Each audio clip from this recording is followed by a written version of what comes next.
ജയനാരായണൻ സ്വാഗതം.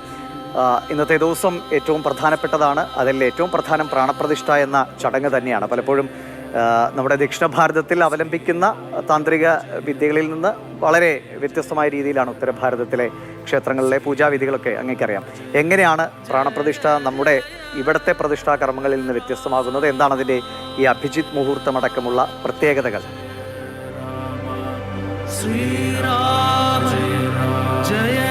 നമസ്കാരം ദിവേഷ്.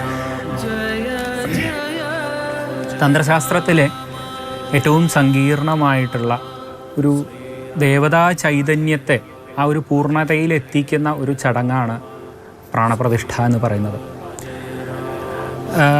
നമ്മുടെ കേരളീയമായ സമ്പ്രദായങ്ങളുമായിട്ട് താരതമ്യം ചെയ്യുമ്പോൾ പരദേശ സമ്പ്രദായം, അതായത് കേരളത്തിന് പുറത്തുള്ള എല്ലാ സമ്പ്രദായങ്ങൾക്കും വലിയ വ്യത്യാസങ്ങൾ ഇതിൻ്റെ ചടങ്ങുകൾക്കും ഒക്കെ നമുക്ക് കാണാൻ സാധിക്കും. ഓരോ ഘട്ടത്തിൽ നമ്മൾ നോക്കിക്കഴിഞ്ഞാൽ ഈ പ്രതിഷ്ഠാ സംബന്ധമായിട്ടുള്ള ചടങ്ങുകൾക്ക് മാത്രമല്ല, അതല്ലാതെയുള്ള ഒരു ക്ഷേത്രത്തിൻ്റെ നിത്യനിദാനങ്ങളിൽ പോലും ഇത്തരത്തിലുള്ള പലതരത്തിലുള്ള വ്യത്യസ്തമായിട്ടുള്ള സമ്പ്രദായത്തെ നമുക്ക് കാണാൻ സാധിക്കും. ഇവിടുത്തെ സംബന്ധിച്ചിടത്തോളം ഇപ്പോൾ പ്രാണപ്രതിഷ്ഠ എന്ന് പറയുന്നൊരു സങ്കല്പം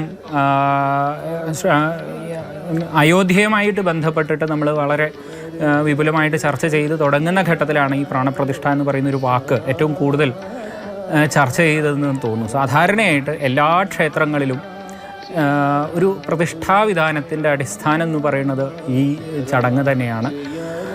ദേവതാ ചൈതന്യത്തെ, ഈ പ്രപഞ്ചം മുഴുവൻ സർവ്വചരാചരങ്ങളിലും നിറഞ്ഞു നിൽക്കുന്ന ഈശ്വരൻ്റെ ചൈതന്യം എല്ലാവരിലും ഉണ്ട്. എന്നിലും, നിങ്ങൾ ഓരോരുത്തരിലും, ഓരോ ഭക്തജനങ്ങളിലും, വിശ്വാസമുള്ളവരിലും വിശ്വാസമില്ലാത്തവരിലും ഒക്കെ ഈശ്വരൻ എന്ന് പറയുന്ന ഒരു തലം, സർവ്വചരാചരങ്ങളിലും തൂണിലും തുരുമ്പിലും നിറഞ്ഞു നിൽക്കുന്ന ഈശ്വരൻ എന്ന് പറയുന്നൊരു തലത്തെ, സങ്കല്പത്തെ, സാന്നിധ്യത്തെ, ആ ചൈതന്യത്തെ, ഈ പ്രപഞ്ചത്തിന് കാരണസ്വരൂപനായ ആ ചൈതന്യത്തെ ഒരു വിഗ്രഹമാകുന്ന ഉപാധിയിലേക്ക് കോൺസെൻട്രേറ്റ് ചെയ്യിപ്പിക്കുക. അത് തന്നെയാണ് അതിൻ്റെ യഥാർത്ഥമായിട്ടുള്ളൊരു വാക്ക്. അതിനെ കൃത്യമായി ഒരു പിൻ പോയിൻ്റ് ചെയ്ത് ഈ പ്രപഞ്ചം മുഴുവൻ നിറഞ്ഞു നിൽക്കുന്ന ഈശ്വരനെ ഒരു വിഗ്രഹത്തിലേക്ക് സമ്മേളിപ്പിക്കുകയാണ് യഥാർത്ഥത്തിൽ ചെയ്യുന്നത്. നമുക്കറിയാം, ഒരു സൂര്യപ്രകാശത്തെ നമ്മളൊരു ലെൻസ് വെച്ച് കൃത്യമായി ഫോക്കസ് ചെയ്ത് ഒരു പേപ്പറിൻ്റെ അറ്റം കത്തിക്കാൻ പറ്റും. ഈ സൂര്യപ്രകാശം ഇവിടെ പ്രപഞ്ചം മുഴുവൻ നിറഞ്ഞു നിൽക്കുന്ന, നമ്മുടെ ഭൂമിയിൽ എല്ലായിടത്തും നിൽക്കുന്ന സൂര്യപ്രകാശം, ആ ഒരു സൂര്യപ്രകാശം വെയിലേറ്റു എന്ന് വിചാരിച്ച് നമ്മളൊരു പേപ്പറോ കരിയിലയോ കത്തിപ്പോവില്ല. പക്ഷേ അതേ സമയത്ത് ഇതിനെ കൃത്യമായി ഒരു ലെൻസ് വഴി ഫോക്കസ് ചെയ്ത് കഴിഞ്ഞാൽ ഒരു പേപ്പറിന് പോലും, ഒരു കരിയിലേക്ക് പോലും ജ്വലനം സംഭവിപ്പിക്കാൻ അതിന് സാധിക്കും. അതേ തത്വത്തെ തന്നെയാണ് ഈ പ്രപഞ്ചത്തിൽ മുഴുവൻ നിറഞ്ഞു നിൽക്കുന്ന ഈശ്വരനെ ഒരു വിഗ്രഹമാകുന്ന ഉപാധിയിലേക്ക് സമ്മേളിപ്പിക്കുക. അതിനവിടത്തേക്ക് കോൺസെൻട്രേറ്റ് ചെയ്ത് കഴിഞ്ഞാൽ ഒരു ജ്വലനം, ഒരു ശക്തി, ഒരു അതീന്ദ്രിയമായ ബാക്കി എല്ലാത്തിൻ്റെയും ശക്തി അവിടെ വന്നു ചേരും എന്നുള്ളതാണ് യഥാർത്ഥത്തിലുള്ളൊരു ഈ പ്രാണപ്രതിഷ്ഠ എന്ന് പറയുന്നൊരു സങ്കല്പത്തിൻ്റെ ഒരു തത്വം.